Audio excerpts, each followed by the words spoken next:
Hello guys, in this video I'm going to show you how to build apps in the Slack app. But before that, don't forget to subscribe, leave a comment down below, because at 10,000 subscribers I'm going to show you my whole YouTube revenue statistics and growth strategy. So without further ado, let's just jump right into it. First we have to open up the Slack app. And here it opens up in the home menu where we have our channels and direct messages. From here we just have to go into general, then tap on connect apps. Then after the app has loaded, we just go into the top right corner and tap on the parallel lines, then tap on build. And here we just have to scroll down until we find build Slack apps. Here we can tap on learn more about apps.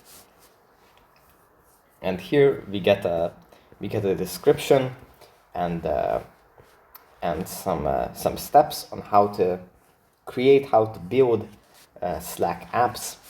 And yeah, that's pretty much it for this video. Hope it was helpful for you guys, and I'll see you in the next one.